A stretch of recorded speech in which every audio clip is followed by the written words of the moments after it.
नमस्कार, दोपहर के 12 बजने वाले हैं। जी न्यूज पर आप सभी का स्वागत है। आपके साथ मैं हूं पूर्णिमा मिश्रा। तमाम खबरों का हम रुख करेंगे, उससे पहले न्यूज 50 के साथ बुलेटिन की शुरुआत। लोकसभा में आज चर्चा के लिए पहुंचे पीएम मोदी। विपक्ष ने उठाया नोट बैन की वजह से हुई मौतों का मुद्दा। हंगामे के बाद सदन की कार्रवाई स्थगित। राज्यसभा में भी नोट बैन पर विपक्ष का हंगामा। सदन की कार्रवाई दोपहर 12 बजे तक के लिए स्थगित। मायावती ने कहा नोट बैन की वजह से अब तक करीब 90 लोगों की मौत हुई। सरकार से सदन में शोक प्रस्ताव लाने की मांग की।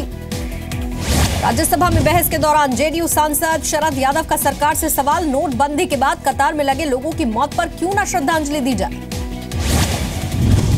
शरद यादव को अरुण जेटली का जवाब, कहा पहले अपनी पार्टी में नोट बैन पर एक राय बना लें।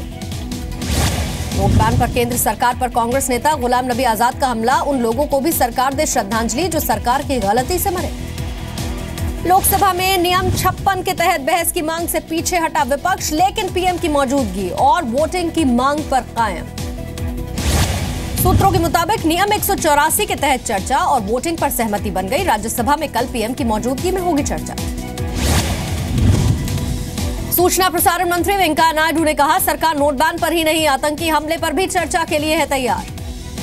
संसदीय कार्य मंत्री अनंत कुमार ने कहा मैं दोनों सदनों के नेताओं के संपर्क में, सरकार चाहती है अच्छे माहौल में बहस हो। आयकर संशोधन बिल पर कांग्रेस उपाध्यक्ष राहुल गांधी ने तंज कसा, कहा पेटीएम का मतलब है पेटू मोदी। कांग्रेस समेत विपक्ष की कई पार्टी के नेताओं ने जम्मू में हुए शहीदों को श्रद्धांजलि अर्पित की, मौन भी रखा। नगरोटा हमले में शहीद मेजर कुणाल गोसावी के पिता को अपने बेटे की शहादत पर नाज, कहा देश के लिए दी है कुर्बानी। शहीद लांस नायक कदम सांभाजी के घर पे भी मातम, महाराष्ट्र के नांदेड़ जिले के रहने वाले थे सांभाजी। शहीद राघवेंद्र सिंह का घर में मातम। राजस्थान के धौलपुर में रहने वाले शहीद राघवेंद्र 4 भाइयों में से 2 भाई सेना में। नगरोटा हमले में शहीद हुए हवलदार सुखराज सिंह के घर पे मातम। पंजाब के गुरदासपुर के रहने वाले सुखराज सिंह परिवार ने कहा बेटे की शहादत पर गर्व है। नगरोटा में आतंकी हमले को शिवसेना ने बताया इंटेलिजेंस एजेंसियों की विफलता, सरकार से सख्त कदम उठाने की मांग की।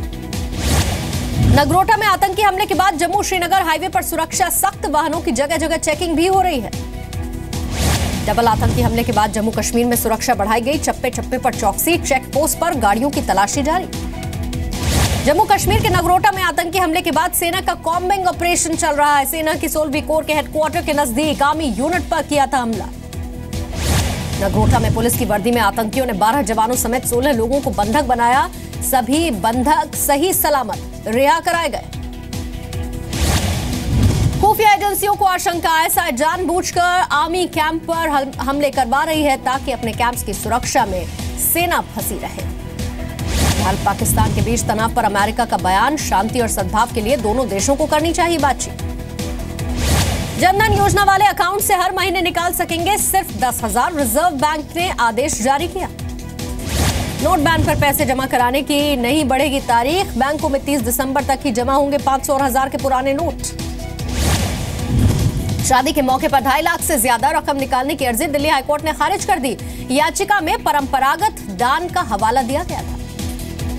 नोट बैन के विरोध में पश्चिम बंगाल की सीएम ममता बनर्जी का आज पटना में धरना, मंगलवार को लखनऊ में विरोध प्रदर्शन किया था। नोट बैन के बाद डीटीसी पर लगा 8.5 करोड़ के पुराने नोटों को बदलने का आरोप। बीजेपी का आरोप, आम आदमी पार्टी के खजाने का पैसा बदला गया है।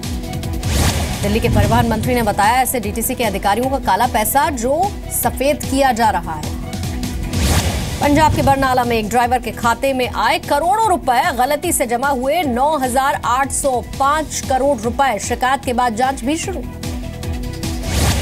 पंजाब के लुधियाना में पुलिस ने पकड़ी 19 लाख रुपए की पुरानी बैन करेंसी के साथ 2 आरोपी भी गिरफ्तार।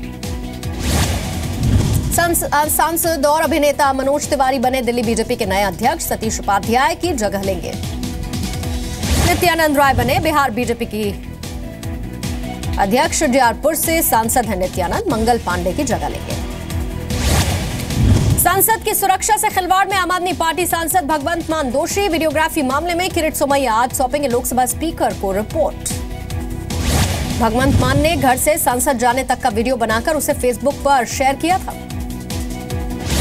नाभा जेल ब्रेक मामले में 3 लोगों की गिरफ्तारी हुई। जेल के असिस्टेंट सुपरिटेंडेंट और हेड वार्डन गिरफ्तार, साजिश में शामिल होने का शक। चेन्नई में एनआईए ने अलकायदा के एक और आतंकियों को गिरफ्तार किया। इससे पहले तमिलनाडु के मदुरई से पकड़े गए थे 2 आतंकी। 2016 में पकड़े गए देश भर में आईएसआई के 24 संदिग्ध एजेंट, सबसे ज्यादा राजस्थान और पंजाब से हुई गिरफ्तारी। पठानकोट पर हमला नहीं बल्कि 4 आतंकियों ने किया था। 6 ने नहीं बल्कि 4 आतंकियों ने किया था। लोकसभा में सरकार ने इस बात को कबूला। पहले सरकार ने कहा था कि हमले में शामिल थे 6 आतंकी। पहले दिन मारे गए थे 4 आतंकी। 2 कथित आतंकियों की तलाश में 2 दिन तक सर्च ऑपरेशन चला। एनजीटी ने दिल्ली मेरठ एक्सप्रेसवे के लिए यमुना नदी पर एक पुल और सड़क बनाने की परमिशन दी। एनएचएआई ने अर्जी दी थी इसे लेकर। मां बाप के घर पर बेटे का कानूनी हक नहीं है, दिल्ली हाईकोर्ट का अहम फैसला। कहा बेटा सिर्फ मां बाप की दया पर उस घर में रह सकता है। उत्तर प्रदेश के मऊ में कोहरे की वजह से सड़क हादसा, बस और ट्रक की टक्कर, 7 लोग घायल। भोपाल में शॉर्ट सर्किट की वजह से निजी अस्पताल में आग लग गई। फायर ब्रिगेड की गाड़ियों ने आग पर काबू पा लिया। मरीजों को कोई नुकसान नहीं। मुंबई में एक परिवार पर एसिड अटैक, पिता और बेटा पूरी तरह से जख्मी। आरोपी की तलाश कर रही है पुलिस। राजस्थान के झुंझुनू में पकड़े गए शातिर एटीएम चोर, 8 साल में 67 लाख रुपए का गबन किया। नागपुर में 6 साल की बच्ची से रेप, शादी समारोह में परिवार के साथ आई थी बच्ची। आरोपी की तलाश कर रही है पुलिस। उत्तर प्रदेश के बारा में सर्दी ने दस्तक दी। प्रवासी पक्षियों ने डेरा डाल दिया। लोगों के लिए आकर्षण का केंद्र बने। 3 महीने तक प्रवास करेंगे ये पक्षी। उत्तराखंड के नैनी झील में बड़ा बतख का परिवार। राजहंस प्रजाति के बतख बढ़ा रहे हैं शोभा। आज शादी के बंधन में बंधेंगे क्रिकेटर युवराज सिंह। चंडीगढ़ में हेजल कीच के साथ लेंगे 7 फेरे।